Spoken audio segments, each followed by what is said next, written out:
أعوذ بالله من الشيطان الرجيم. بسم الله الرحمن الرحيم. السلام عليكم ورحمة الله وبركاته. حمدة النبي محمد المصطفى رسول الله صلى الله عليه وسلم على آله وصحبه وأزواجه وذريته وآل بيت أنصاره وثم إلى إخوانه من الأنبياء والمرسلين والملائكة المقربين والخلفاء الراشدين والصحابة أجمعين والتابعين ومن تبعهم بإحسان إلى يوم الدين من الأولياء والشهداء والصالحين والأئمة المجتهدين والعلماء الآمنين في الدين ثم إلى أرواح آبائنا وأمهاتنا وأجدادنا وجداتنا ومشايخنا وإخواننا وأخواتنا وأمنا وأمتنا ولجميع المؤمنين والمؤمنات والمسلمات الأحياء منهم والأموات أن الله تعالى يغفر لهم ويرحمهم ويجعل الجنة أصبحهم. الفاتحة. أعوذ بالله من الشيطان الرجيم. بسم الله الرحمن الرحيم.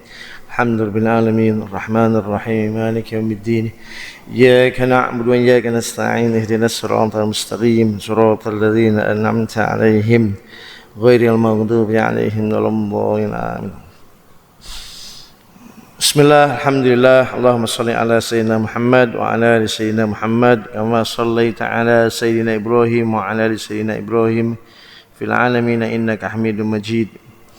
Wa qala ta'ala a'udzu billahi minasy syaithanir rajim. Bismillahir rahmanir rahim. Laysal birra an tuwallu wujuhakum qibalal masyriq wal maghrib walakinnal birra man amana billahi wal yawmil akhir wal malaikati wan kitabi wan nabiyyin wa atal mala al hubbi wal qurba wal yatama wal masakin wa ibnas sabil was sa'ilin wa fir riqab wa aqamas shalah wa ataz zakah wal mufuna bi ahdihim idza ahadu was sabirina fil ba'sa'i wad dharra'i wa hinal ba's ulaika alladzina sadaqu wa ulaika humul muttaqun. Qala Nabi sallallahu alaihi wasallam al-umrah ila al-umrah kafaratun kama bainahuma wal hajjul mabrur laysa lahu al-jazaa illa al-jannah. Al-mukarramun, para asatidzah, para guru jamaah, para hujjaj, para ahli masjid Masjid Al-Hidayah, mari kita bersyukur kepada Allah. Mari kita memujinya, ya, karena Allah lah yang memberi kita nikmat pada malam ba'da maghrib ini untuk tetap di masjid ini, ya,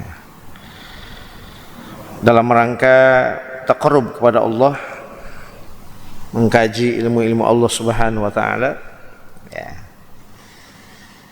Seringlah curiga dengan diri sendiri, ya, ketika ada kebaikan menghampiri diri kita, kemudian kita tidak memanfaatkannya, padahal kita tidak sibuk, tidak uzur, maka curigailah itu, ya.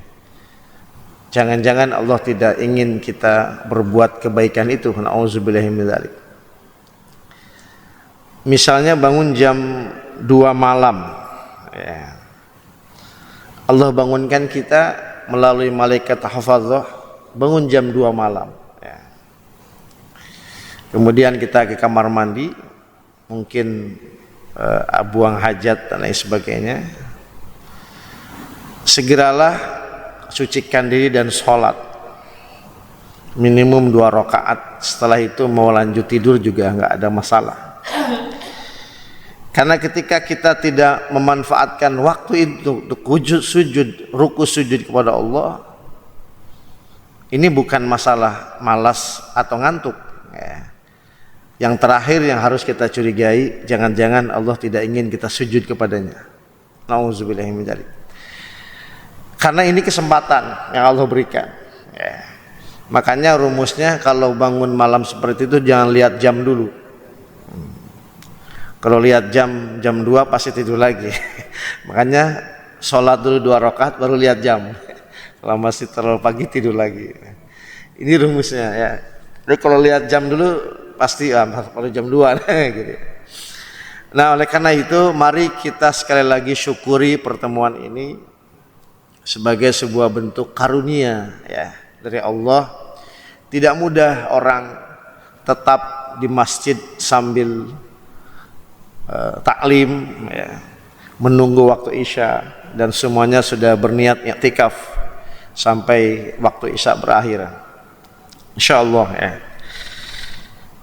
Para jemaah yang dirahmati Allah, yang akan kita coba kaji bersama pada malam hari ini ya, tentang kalimat mabrur. Ya. Jadi agar semua aspek ibadah kita bisa bernilai mabrur. Ya. Kalimat mabrur memang identik dengan haji. Ya. Nabi kita Muhammad SAW bersabda, al-umrah ilal umrah kafaratun kama bainahuma. Ya. Al-hajjul mabrur laisa lahul jaza illa jannah. Ya. Umrah ke umrah itu kafarah dosa di antara keduanya. Haji mabrur itu tidak ada balasan kecuali surganya Allah Subhanahu wa taala. Mari kita doakan saudara-saudara kita, jamaah kita yang haji tahun ini, ya, bil khusus jamaah Masjid Al-Hidayah, ya, dan tentu jamaah haji Indonesia. Mudah-mudahan menjadi haji yang mabrur. Amin. Ya. Al-mabrur menurut para ulama, ya, semuanya senada ya. Al-mabrur itu fi'lut ta'ah kulliha, fi'lut ta'ah kulluha wa ityanu bi'amali bir. Ya. Jadi haji mabrur itu adalah berkomitmen mengerjakan semua ketaatan dan bersiap berkomitmen untuk melakukan amal-amal kebaikan. Ya. Ya. Makanya konsep haji mabrur itu 3 tahapan. Ya. Ini kita akan memaknai kalimat mabrur yang melekat pada haji dulu. Ya. Nanti kita akan tarik bagaimana ibadah-ibadah kita harus bernilai mabrur juga. Gitu. Ya. Jadi untuk menggapai mabrur itu ada 3 tahapan. Yang pertama qoblal hajj, ya, sebelum berangkat haji. Ya. Ini dipastikan bekalnya 1, fatazawwadu fa inna khairu zadit taqwa. Ya. Sebelum haji itu makna manasik haji yang dilakukan oleh yayasan-yayasan, ya, para masyayikh, persiapan itu sebetulnya bagaimana membangun ketakwaan sebagai sebuah bekal satu-satunya menuju tanah suci. Ya. Jadi bekalnya di koper bukan kopi ya, apalagi rokok dan lain sebagainya. Ya. Di sana kemudian berbisnis. Ya. Jadi bekal terbaik adalah takwa. Ini qoblal haji. Nah, indal haji yang kedua, ketika sedang melaksanakan ibadah haji. Di sana mesti terpenuhi rukun, syarat, wajib. Ya. Kalau rukun mungkin sudah selesai karena dia sudah berangkat. Syarat. Ya. Syarat sudah terpenuhi karena dia sudah berangkat. Rukun dan wajib haji. Rukun haji tidak ada kompromi. Ya, di antaranya wukuf di Arafah. Ya. Tidak wukuf tidak sah haji, tahun depan harus diulang lagi. Kalau tidak melakukan wajib haji itu bayar dam. Ya. Namun tidak sampai di situ untuk mencapai mabrur. Allah Subhanahu wa taala di 197 Al-Baqarah mengatakan al-hajju ashhurum ma'lumat. Faman farada fihinnal hajj fala rafatha wala fusuqa wala jidal. Ya. Tadi fikihnya udah selesai. Syarat, rukun, wajib. Ya kan? Tapi Allah menambahkan tasawufnya, ya, akhlaknya, ya. Karena ini yang menentukan sampai tidaknya pada ba'dal haji nanti. Ya. Haji adalah ibadah yang sudah ditentukan waktunya, maklumat. Ya. Jadi nggak ada haji dulu ada ide 1 tahun 2 kali, itu teori dari mana itu? Ya. Tidak ada. Haji itu ashhurum ma'lumat. Faman farada fihinnal hajj, siapa yang orang melaksanakan ibadah haji, fala rafatha, jangan berkata jorok. Ini dimaknai secara luas, apalagi suami istri. Wala fusuk, jangan maksiat, karena potensi maksiat itu ada sekali. Hatta itu di depan Ka'bah, karena tawaf itu kan bercampur baur. Beda dengan di Madinah kan, ikhwan akhwat dipisah. Kalau di Mekah nyampur. Ini potensi maksiat sangat mungkin terjadi. Gitu. Jadi ada teman pergi haji, pulangnya ceritanya yang diceritakan kecantikan orang Turki. Waduh. Ya, ibu-ibunya ceritanya, ya Allah itu orang Turki karaset amatnya, begitu ceritanya. Jadi ini makanya Allah ingatkan, wala fusuk, jangan maksiat. Wala jidal, jangan berantem, jangan berdebat, jangan bertengkar. Perbedaan manhaj, perbedaan mazhab di maktab pada ribut. Yang ini kunut, yang ini enggak. Wah, ribut di maktab itu sudah tidak mabrur. Kenapa? Karena ini persoalan yang sering dilupakan ketika orang berhaji. Tasawufnya. Ya. Kalau fikih haji rata-rata selesai oleh travel tuh. Manasik haji, apalagi ada trainer yang punya sertifikat menjadi pembimbing ibadah haji. Itu selesai itu. Tapi pada tasawufnya ini yang kadang-kadang gagal gitu loh. Nah, selesai di sini maka akan sampai pada ba'dal hajj. Ini yang menjadi value di sini, nilai orang haji mabrur apa tidak. Ya. Ba'dal hajj. Ya. Rangkaian qoblal hajj, indal hajj, ba'dal hajj, inilah yang kemudian di situ ada komitmen untuk fi'lut ta'ah kulluha wa ityanu bil amal bir. Melaksanakan semua ketaatan, ya, dan berkomitmen untuk melakukan segala amal kebaikan. Karena dua hal ini prinsip dilakukan pasti jauh dari maksiat. Orang taat itu pasti jauh dari maksiat. Karena ketaatan dan kemaksiatan itu sesuatu yang nggak mungkin bercampur, para jemaah sekalian. Ya, nggak mungkin orang taat sambil maksiat tuh nggak mungkin. Atau orang bermaksiat sedang ada iman, itu hal yang mustahil. Nabi kita mengatakan gini,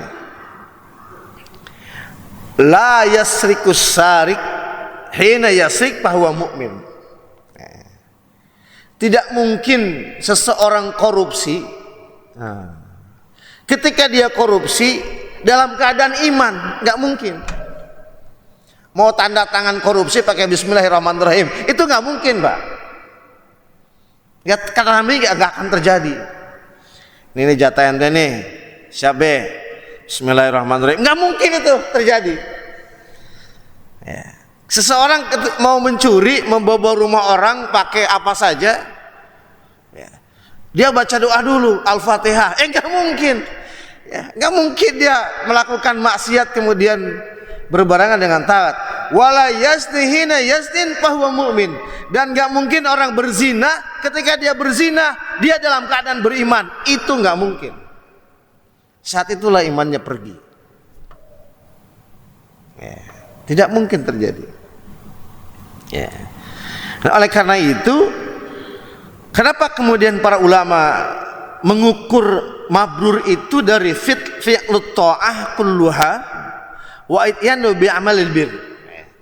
Karena dengan orang semakin taat dan berkomitmen dalam berbuat amal-amal kebaikan, dia semakin jauh dari kemaksiatan. Otomatis. Maka ketika dia pulang dari haji,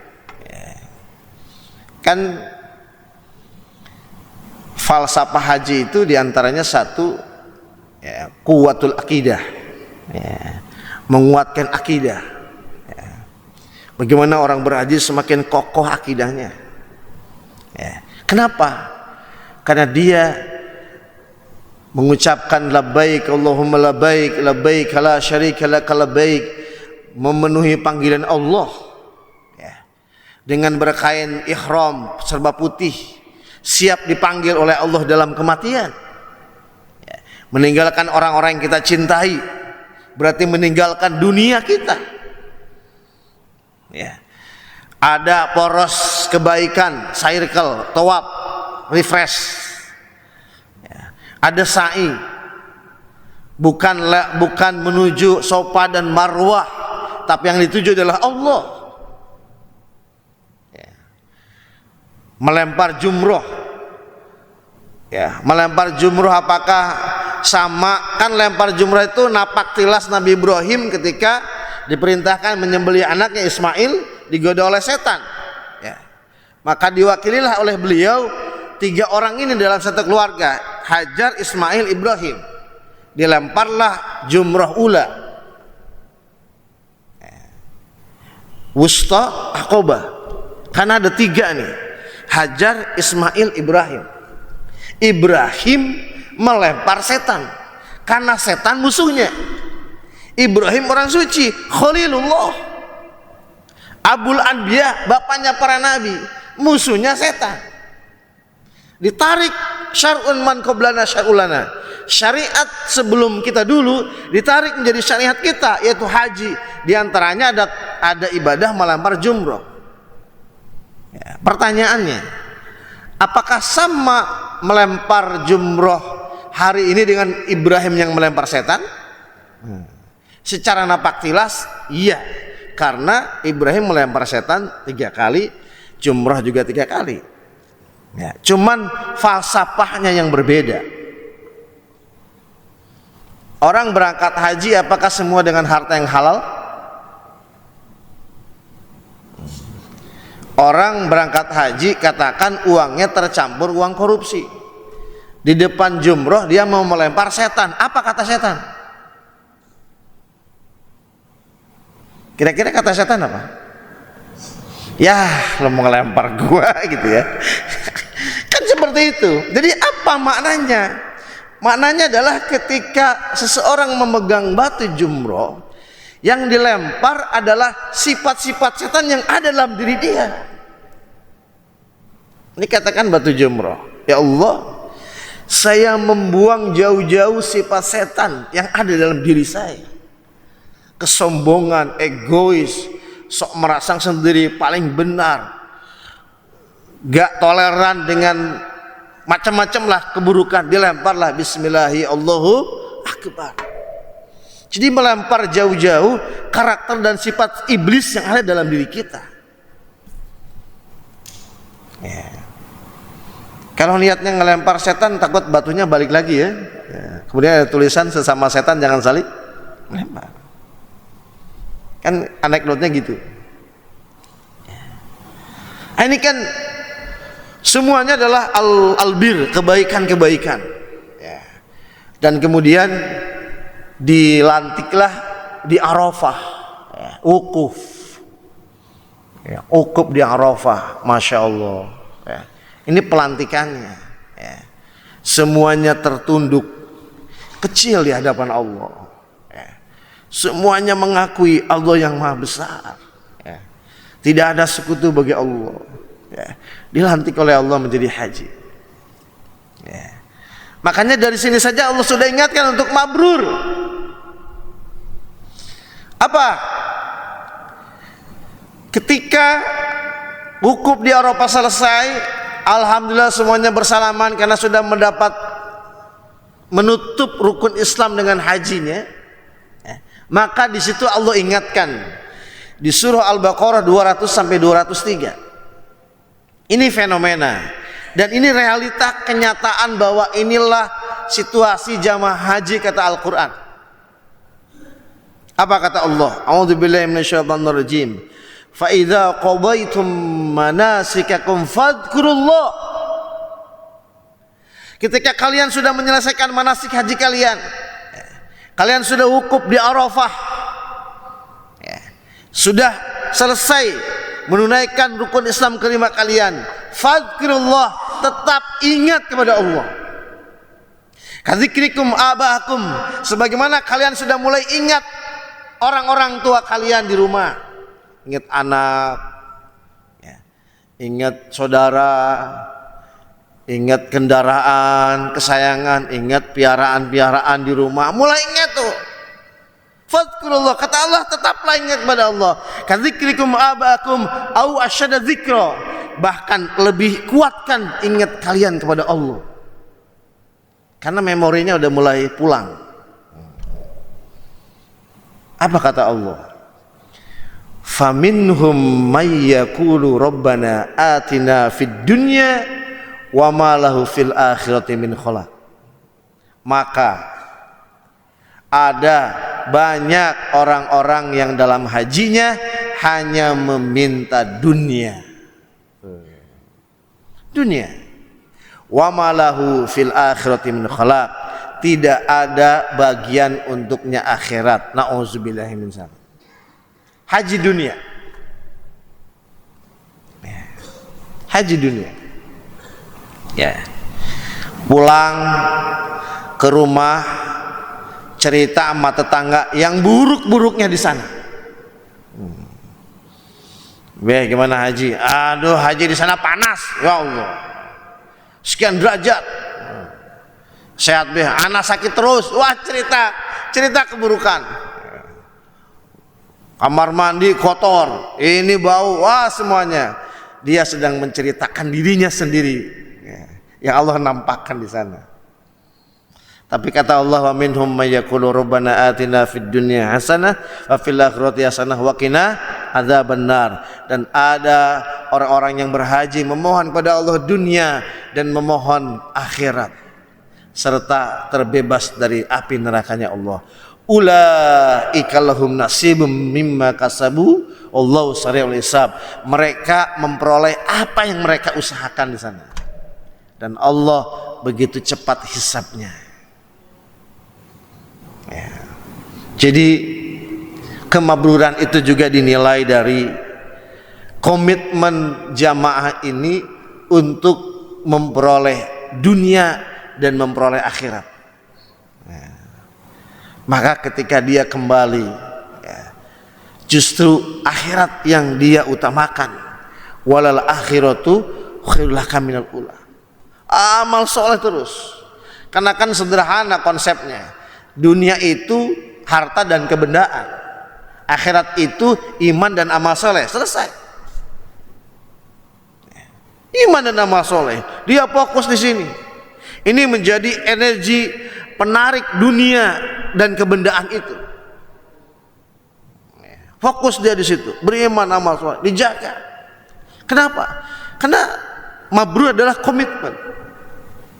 Ya.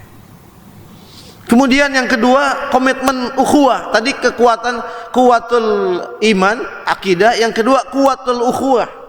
Ya. Berhaji kemudian berkomitmen untuk membangun sekuat-kuatnya persaudaraan di antara sesama muslim.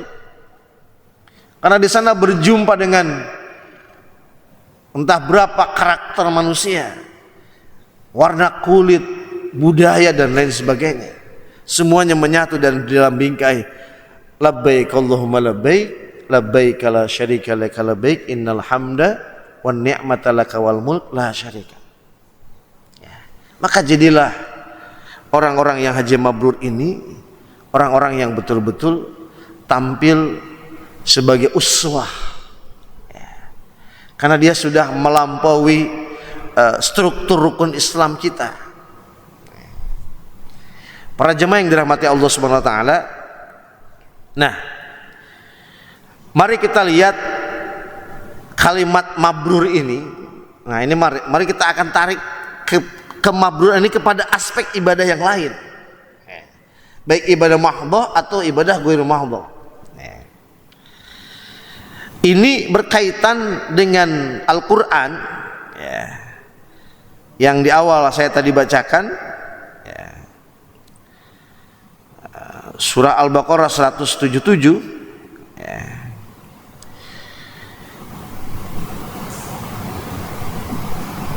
Bukanlah kebaikan itu memandangkan wajahmu kepada masyriq wal maghrib, walakinnal birra, akan tetapi kebaikan itu, karena secara bahasa Imam Nawawi mengatakan Haji mabrur itu haji yang baik, haji yang bersih, haji yang suci. Sebelum sedang melaksanakan sampai dia pulang lebih baik. Ulama-ulama kontemporer menerjemahkan mabrur itu haji yang memegang komitmen-komitmen ketika dia berhaji. Karena dari mulai berangkat sampai pulang semuanya adalah circle komitmen-komitmen yang terucap kepada Allah dan dipegang teguh komitmen itu setelah dia pulang. Makanya haji mabrur adalah haji yang memegang komitmen yang dia bangun bersama Allah di sana. Ya.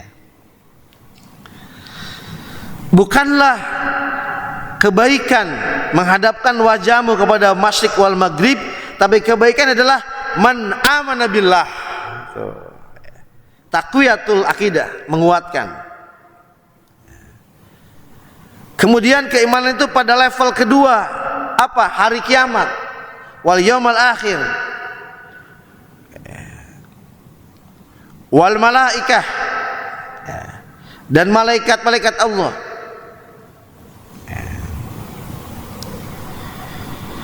Wal yaumil akhir, wal malaikah, wal kitab, wan nabiyyin.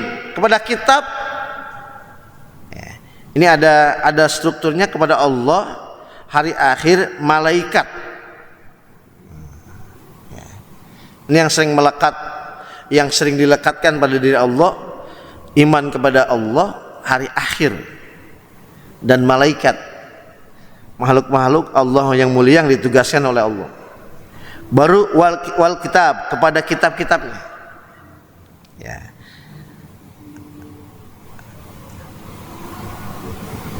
Wan nabiyyin, dan para nabi. 1 sampai 5. Ya. Itu unsur-unsur yang Allah lekatkan pada diri Allah. Ada ketentuan akan hancurnya hari akhir atau hari kiamat. Ada makhluk-makhluk yang ditugaskan oleh Allah, malaikat-malaikat Allah. Ada konsep-konsep syariah yang diturunkan ke bumi melalui kitab-kitab, dan para pembawanya yaitu para nabi.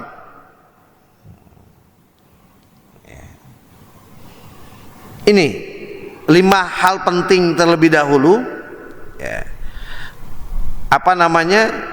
Kemabruran itu dijaga, dikomitmenkan. Ya.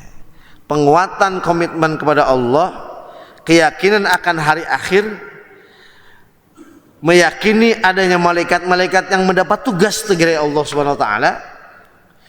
Ada kitab-kitab dan suhuf yang Allah turunkan sebagai ajaran untuk bekal perjalanan di dunia.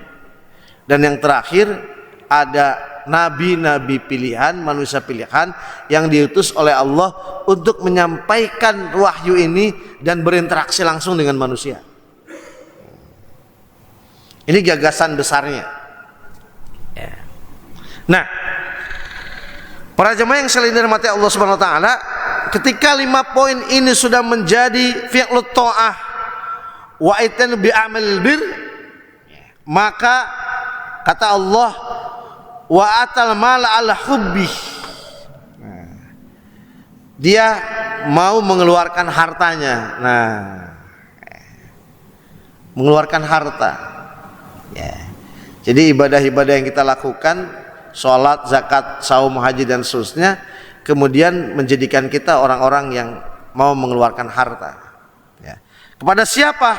Diurut oleh Allah. Kerabat, yatim, fakir miskin, musafir, peminta-minta. Pak, sedikit kita merenung. Innalillahi wa inna ilaihi raji'un. Jawa Barat ranking pertama judi online seluruh Indonesia. Nomor 1-nya di Bogor. Di mana? Bogor Selatan. Ya. Kalau sudah judi online akan melekat pada pinjaman online.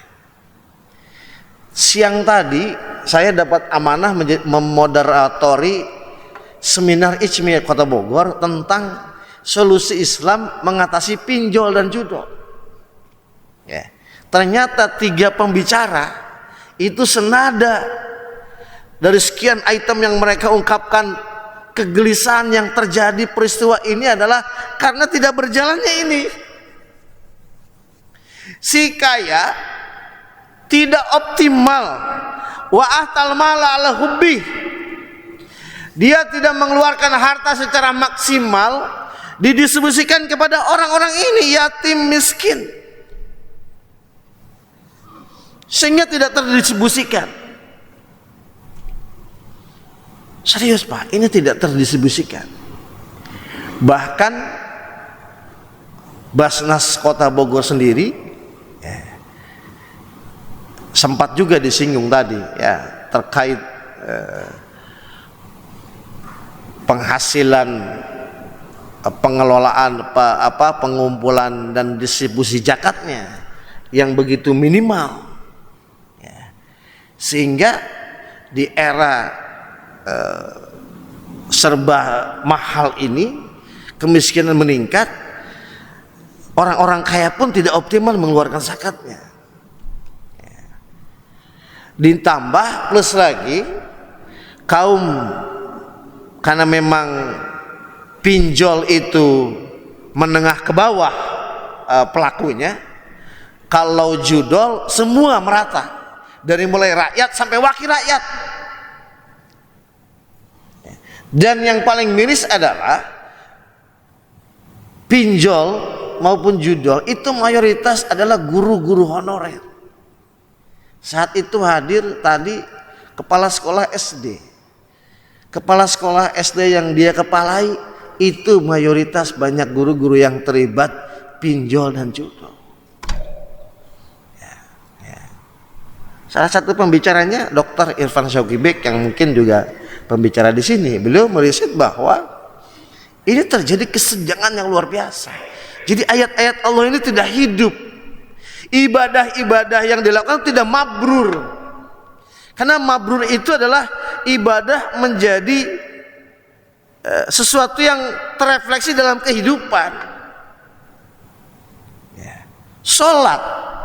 Salat yang mabrur kata Allah adalah salat yang menjadikan orang optimis hidupnya. Ini salah satunya ya. Hadis Nabi, hadis Qudsi. Zakat ketika dikeluarkan secara optimal, maka yang terjadi adalah bersihnya sifat-sifat bakhil dalam diri kita. Karena bakhil adalah penyakit yang paling tidak sukai Rasulullah Nabi kita Muhammad SAW. Allahumma inni a'udzubika minal jubni wal bukhli. Jadi kemudian menjadi ahlul bir, mudah dia, tidak lagi ditagih, diseru oleh para pengelola zakat, tapi dia punya inisiatif untuk segera mengeluarkan zakat, terdistribusi dengan benar. Ini kadang-kadang KKN saja, bukan hanya pada persoalan rekrutmen pekerjaan. Di dunia zakat, infak, sedekah pun kadang-kadang di Indonesia ada KKN. Ini kan yang miris. Dan salah satu solusi dari diskusi itu adalah kembali kepada konsep masjid. Saya simpulkan masjid itu Baitullah sebagai tempat orang nyaman nyembah kepada Allah. Baitul Quran, ada madrasahnya, ada tahfiznya, ada sebagainya. Di sini sudah ada ya. Baitul Mal, tempat bagaimana dihimpun zakat, infak, sedekah sehingga umat ketika ada apa-apa ke masjid. Jadi masjid menjadi problem solver si miskin dan si papa ini. Jauh-jauh hari sebelum seminar itu, saya sebelumnya mengisi hijrah dari riba ya, di Masjid Al Amanah Piladuta ya. Itu yang hadir masyarakat hampir kurang lebih 200 orang, bapak-bapak, ibu-ibu ya. Ternyata di situ sudah ada cash Pak ya. semua masyarakat terdekat Bila Duta itu mereka semuanya terlibat pinjol. Ya. Saya langsung di situ katakan, masjid ini harus menjadi problem besar buat mereka. Karena ada si ibu yang cerita, ibu kenapa? Saya tanya dalam ngasih materi ini, karena materi bebas lah seperti semi training gitu. Ibu kenapa pinjam ke pinjol? Saya nggak ada yang tempat pinjam Pak Ustadz. Saudara saya punya nggak ngasih, ya. Nggak ada. Teman saya yang kaya juga enggak. Ya saya dengan berat. Ya. Dulu suami saya kena kartu kredit, inilah harimau. Sekarang pinjol, inilah buaya. Keluar dari mulut harimau, masuk mulut buaya. Kalau kartu kredit kan dulu ada regulasinya, itu resmi dari bank. Kan keuangan yang resmi simpan pinjam itu kan bank, koperasi. Di perbankan ada kartu kredit kan gitu. Kalau pinjol,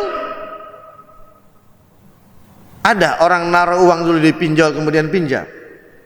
Nggak ada. Dan dengan mudah hanya fotokopi KTP dia bisa mendapatkan uang. Ini kan jebakan Batman-nya di sini. Ya. Akhirnya yang berhutang ibu-ibu di depan itu dipanggil oleh DKM. Ya. Kita akan selesaikan. Ya. Alhamdulillah di sana sekarang masyarakat jika anaknya belum bayaran, belum ini, dia datang ke masjid mengadu. Ada tempat khusus masyarakat berbagi. Ya. Jadi masjid menjadi tempat problem selalu Pak. Jadi orang Islam yang tidak memiliki kemampuan ketika dia ada masalah, anaknya nakal, suaminya begini, dia datang ke masjid. Datang ke masjid. Masjid menjadi tempat solusi. Jadi tidak lagi ke bank emok, bank keliling, ke pinjol, tidak lagi ke sana. Masjid menjadi tempat yang luar biasa. Kenapa? Karena masjid punya satu pilar lagi, namanya Baitul Muamalah. Masjid punya unit bisnis yang bisa membackup persoalan-persoalan umat. Nah, jadi makanya kata Allah kemudian mabrur ini adalah secara khusus ini adalah kata yang melekat pada haji. Tapi secara esensi semua ibadah-ibadah kita harus sampai pada kemabruran. Tidak hanya teori ruku dan sujud, tidak hanya mengeluarkan harta berzakat infak sedekah, tidak hanya berlapar haus puasa, tidak hanya datang ke Baitullah untuk berbekah, tapi semuanya terefleksi dalam kehidupan kita. Ini bagaimana ibadah-ibadah kita menjadi ibadah yang mabrur. Ya. Ada lagi memerdekakan hamba sahaya, sholat, zakat, menepati janji. Ya. Dan yang terakhir bersabar dalam kesusahan dan kemelaratan. Ya. Makanya tadi rekomendasinya secara spiritual dari sekian item itu yang terakhir adalah yuk kita ajak masyarakat untuk taqarrub ilallah. Ya. Mengikuti pengajian-pengajian yang berbicara tentang bahaya riba. Ya. Nabi berlindung kepada Allah dari hutang. Allahumma inni a'udzubika min ghalabati dain wa qahrir rijal. Nabi berdoa dari berhutang, ya, dan ditekan dalam oleh musuh, ya. Karena orang berhutang itu pasti tertekan, derajatnya menjadi turun. Ya. Sebuah negara menjadi tidak berdaya di negara tetangganya atau kliennya atau negara bilateralnya ketika dia punya hutang. Benar nggak Pak? Ya. Cara bicaranya beda. Ya, seorang kepala negara berhadapan dengan orang yang memberi hutang mungkin ngebungkuknya berbeda. Berbeda dengan negara yang tidak berhutang, ketemu dia berdiri dengan tegap dan penuh percaya diri. Karena hutang adalah waqahrir rijal. Ya. Dikuasai oleh orang yang memiliki hutang. Ya. Zaman kartu kredit, rumah orang disantori oleh debt collector. Ya. Itu yang punya rumah gemeteran. Kenapa? Dalam penguasaan manusia. Ya. Jadi kemudian sekali lagi hutang ini menjadi berbahaya. Nah, kemabruran itulah kemudian menjadi sesuatu yang penting dari semua aspek ibadah kita. Karena mabrur itu kuat secara vertikal, juga teraplikasi secara horizontal. Dari filosofi, makna-makna setiap sujud kita, harta yang kita keluarkan, saum yang kita lakukan, dan ibadah haji yang kita. Inilah kemudian mabrur menjadi nilai yang bisa merambah ke semua aspek ibadah-ibadah kita kepada Allah Subhanahu wa taala. Mudah-mudahan salat kita yang di sana ada tanda-tanda kemabrurannya berada dalam diri kita. Zakat yang kita keluarkan, semua jenis zakat yang di situ ada nilai mabrurnya juga melekat dalam diri kita. Saum juga sama, terutama ibadah haji. Makanya kemudian ibadah haji menjadi terakhir dari struktur rukun Islam kita, karena di sini pamungkasnya. Ya, sekali lagi, mari kita berjuang memaknai setiap ibadah-ibadah kita harus terrefleksi dalam kehidupan kita, dan insya Allah kita termasuk orang-orang yang terus meraih ketakwaan dan meraih kemenangan di sisi Allah Subhanahu wa taala dalam rangka meraih hamba-hamba terbaik. Amin ya rabbal alamin. Rabbana taqabbal minna innaka antas samiul alim wa tub alaina innaka antat tawwabur rahim. Rabbana hab lana min azwajina wa dhurriyyatina qurrata a'yun waj'alna lil muttaqina imama. Rabbana atina fid dunya hasanah wa fil akhirati hasanah wa qina adzabannar. Allahumma arzuqna wa walidina wa jama'atina jami'an husnal khatimah. Wa sallallahu ala sayyidina Muhammadin nabiyil ummi wa ala alihi wasallam. Subhana rabbika rabbil izzati amma yasifun wa salamun alal mursalin walhamdulillahi rabbil alamin. Subhanakallahumma bihamdik asyhadu an la ilaha illa anta astaghfiruka wa atubu ilaik. Hadanallahu wa iyyakum ajmain. Assalamualaikum warahmatullahi wabarakatuh.